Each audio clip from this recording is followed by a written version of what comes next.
సరిగ్గా 2 ఏళ్ల కిందట ఒక న్యూస్ ఛానల్లో mega power star Ram Charan ఒడిలో కూర్చుని మగధీర సినిమాలోని డైలాగులు గుక్క తిప్పుకోకుండా చెప్తున్న ఒక చిన్నారి గుర్తున్నాడా?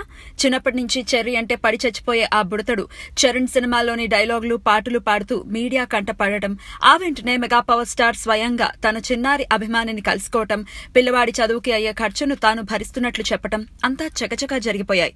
ఆ అభిమాని ఇప్పుడు లేడు. అవును, మీరు వింటున్నది నిజమే. గత కొంతకాలంగా కామెర్ల వ్యాధితో బాధపడుతున్న ఆ చిన్నారి నిన్న తుది శ్వాస విడిచాడు. కూలీ నాలీ చేసుకుంటూ జీవనం సాగించే పరశురాం కుటుంబ సభ్యులు సరైన వైద్యం అందించలేకపోవడంతోనే ఈ చిన్నారి కన్నుమూసినట్లు తెలుస్తోంది.